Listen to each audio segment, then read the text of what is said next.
Hello, welcome and welcome back. This is Jacob and today we are gonna be continuing the module short story narrations for the various operators in Arknights. Today for the third time for operator Ebenholz.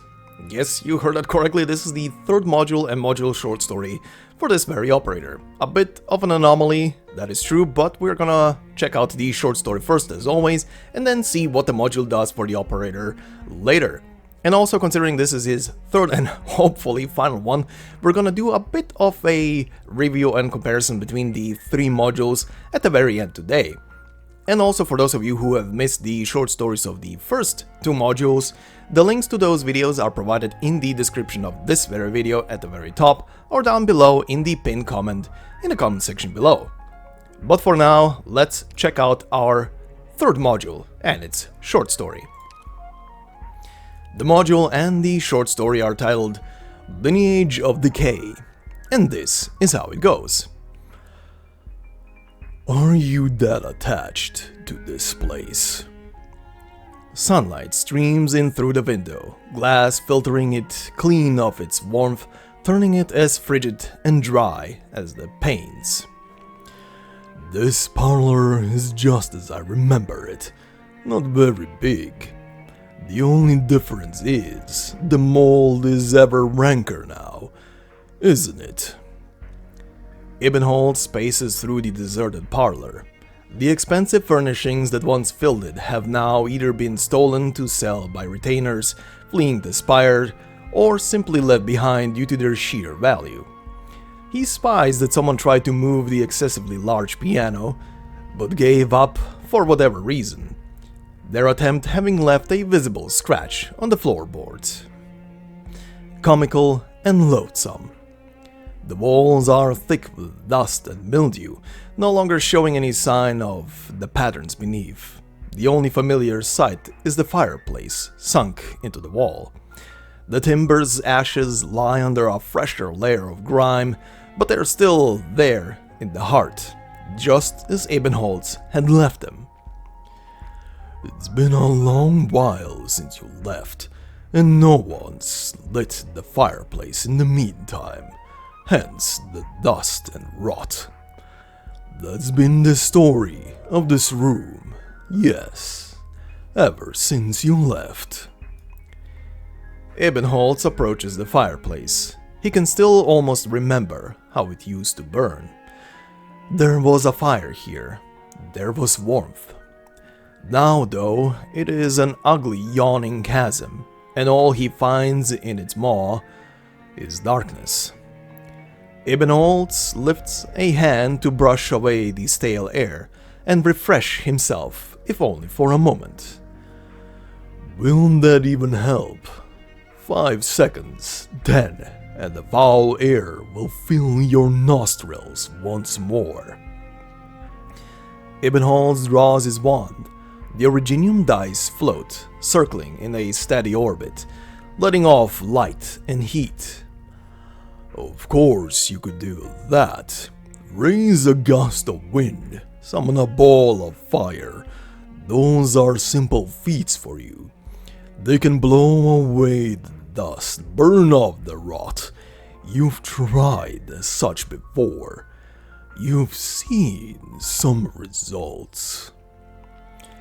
Silent, Ebenholz puts away his wand, and the originium dice fall back into his hand. He bends over, the darkness inside the fireplace, staring out at him. But they always come back, don't they? You can resist, you can refuse, you can do everything you can to keep the darkness at bay. You've contended with it for far too long. You can choose to brush away the miasma, you can choose to leave Urtica, you can choose to hide, and the further the better. Light your glimmering lights until you lose count, but you will never keep the long night from becoming day. Ebenholz reaches into the ashes and pulls out a wizened branch, not wholly consumed. Decay will keep creeping over this parlor with endless arms, until it clambers into your mind and body, just as it ate at your parents and all the masters of this spire before them. No! In an instant, the dizziness born from the depths of his brain takes hold of his entire consciousness. Ebenholz's vision blurs. The voice sneers loudly and clearly. From the scorched branch protrudes a bud, just as black and burned, and it pierces through Ebenholz's palm and winds about his wrist, binding his arm. It grows thorns, pricking his skin, stabbing into his marrow. Fresh blood springs forth, trickling down the branch's length, falling onto the darkness and mingling with the embers. Urtica's veins are the branches of the dark. The decay and withering are nigh. You cannot break free. Ebenholz opens his eyes. The branch is not in his hand. His arm has landed in a layer of fine ash. No wounds, the blood still flowing beneath his skin. The beating of his pulse seems to suggest all that happened just now was an illusion. An illusion. I want no more illusions. No. Ebenholz finally breaks his silence. I know decay and withering will take Urtica's every branch and leaf. I know that so long as your soul still lingers throughout my body, this nightmare will never end. But this rot, this shambling corpse of trite rhetoric, has lingered for too long now. Ebenholz stares back into the dark within the fireplace.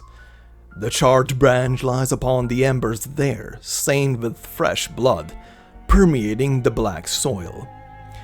Its blood seeps into the cracks, with first heat, then a spark, and then flashes are crackling about the branch's tip. In an instant, they gather together into a black flame, engulfing the entire branch. Once more, the embers begin to burn. So it will conclude. So it will end. Full stop. The fireplace is lit with a flame blacker than the dark itself. The glow from the charred branch filling the whole parlor. The voice finally ceases to jeer, ceases to respond. How about I go meet that so-called austere authority for myself? And that is where our story ends. It continues quite literally in Zwillingstürme, because this story, as it seems right now, and from what he says right there, and from where he is, pretty much leaves it to not too much to speculation, but pretty much a confirmation of this is taking place just right before he appears in the story of Zwillingstürme. So once again, the story for Zwillingstürme, the full playlist, will be in the description of this very video, if you want to continue on that trip and haven't seen that story yet. But before I go over this story and the other stories, let's check what the module does to the operator, but for one final and third time, let's go over the traits and the talents by default before we see what will be changed once we equip this module. So then, trait. Attacks deal arts damage. When unable to find a target, attacks can be stored up and fired all at once, up to 3 charges. His first talent, Dynamics. Stored attacks deal 135% damage, can store 1 extra charge that is only used when attacking elite or boss enemies. The second talent, Appoggiatura. If there are no other enemies near the target, attacks deal an additional 15% attack as arts damage. Alright, with that, what does the module bring to the table? First and foremost, basic stats like attack and resistance will go up, very nice. 1 extra trait gets added, and this is the kicker of this module. When dealing arts damage, deals an additional 8% as necrosis damage.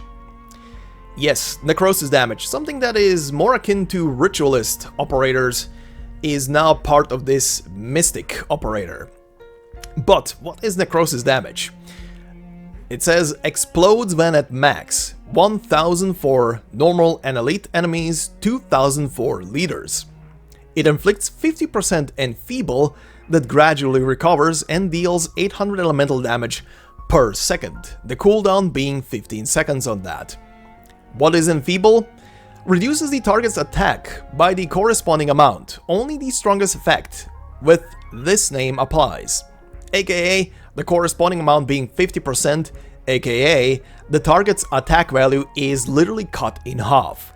You can turn some of the hardest hitting enemies into wet noodles with necrosis, plus the elemental damage that comes from the ticks, plus the explosion, you know the drill. There is quite a lot to necrosis damage. If it wasn't apparent from some recent additions to the roster of Arknights, aka Virtuosa and Valor Quinn, necrosis damage can be stupidly powerful. But what do we upgrade with the further path in the module? Well, once again, just like module number 2, we are upgrading his second talent, Appoggiatura. Once more, to remind ourselves, if there are no other enemies near the target, attacks deal an additional 15% attack as arts damage. On stage number 2, attack and resistance go up, of course. This value of 15% will be turned into 24% attack as arts damage. And it also now says if the target is under the burst effect from necrosis damage, aka the explosion when it reaches max, the attacks deal an additional 20% attack as elemental damage. Yes, on top of dealing, or rather on top of necrosis already dealing a fixed amount of 800 damage per tick on the target when it explodes, he is now on top of that dealing 20% of his attack as elemental damage to the enemy, and that is absolutely stupid already. Combined with if you are hitting one single enemy, the extra 24% as another damage tick, that is quite a lot. Now, what do we get on stage number 3? Both values will go up to 30%. That is pretty much the change here. And I will say right now, this is probably my favorite module for him, and it's stupid. It's absolutely stupid how strong this thing is. If it wasn't apparent from necrosis damage from certain recent operators, like I just mentioned earlier, this is absolutely stupid. I want to remind as well that this can be also used in conjunction with his second skill. His second skill is basically deploying a... for lack of a better word, an army of goats onto the field. And yes, every single one of those goats both pulls in the targets, you can ricochet them in between each other, plus they will also take up necrosis damage on the target. This can be insane. As I've recently seen as well in a couple of live streams when going through IS4, this goat boy has been carrying quite a lot in there, with minimal upgrades from IS4's items. The necrosis damage paired with the goats for big waves of enemies, holy hell, that was insane. And obviously you can also combine this with any of his skills. The third skill, which is meant for elite and boss enemies, can do quite a lot, especially if you also combine him with other necrosis dealing enemies. But yeah, this is quite the thing, and yes, I will be unlocking this to stage 3, thank you very much. But yeah, anyway, comparison-wise, what do we get between the 3 modules and the story between them? Let's go in order. In his first module's short story and the module itself, we had a story about Ebenholz set before the time of Lingering Echoes, the first story where we actually meet him. And it shows us pretty much what the module does technically as well for Ebenholz. He is eating the anger into himself, and then occasionally he will explode onto people with his anger. And what does the module do from a technical standpoint? Well, it gives him 1 extra charge, and his charges, you could say, are just him storing up his anger and then unleashing it onto a single person, right? Analogy. His second module in the short story in there were pretty much set in the time when he is at Rhode Island working as an operator, interacting, in this story at least, with one of the engineers who pretty much made him another wand and set of dice. Just as the short story goes, he at the end of the story finally opens up to another person and tells them about his life. Apparently it does cut out at the end, but he does open up and shares his pain with other people. What does the module do from a technical standpoint? He effectively becomes a splash caster, aka he's sharing his pain with other people, quite literally in this case. Very, very interesting analogy.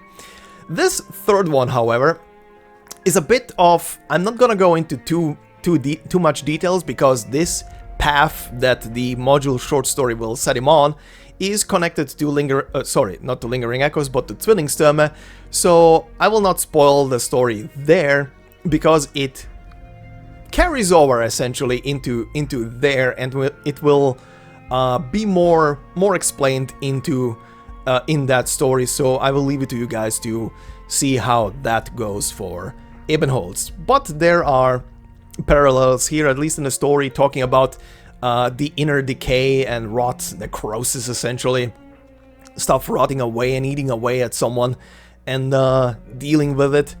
And he does deal with it, and I do like that this is where it picks off and kinda works well, especially even if you haven't read Tvillingstone yet. If you do listen to this now and go into Tvillingstone, it will pretty much paint a picture about Ebenholz, and I will leave the rest to discover there. But yeah, the modules do make him very versatile overall. TLDR, this is my personal favorite. This is my personal favorite, but be your own judge what you want out of him. You can literally max out all, well, maybe not all three. I wouldn't say module number 1 is worth going all the way there, because the value that you're getting out of the individual charges is not much, but by default having one extra charge on him and dealing a lot of, you know, burst damage at once is pretty good. So at base value, just unlocking it, pretty nice. The second module is kind of turning him into a sort of versatile caster, where he is effective against both a single target, can be combined with his third skill, and the third skill, even though it will be mostly meant to hit one elite enemy, if the elite is surrounded by multiple targets, there will be still splash damage going out towards smaller enemies alongside him. So a pretty valuable and pretty versatile module. Third module, however, is quite honestly nuts. I mean, necrosis damage, high resistance, pretty high value of attack as well on top of it, and yeah, just overall more damage. Yes, it makes him back into a single target damage dealer, but also at the same time, if his burst attack at the beginning doesn't kill the target at once, well, the target will be almost immediately inflicted with necrosis, which means a high amount of elemental damage, plus elemental damage from him.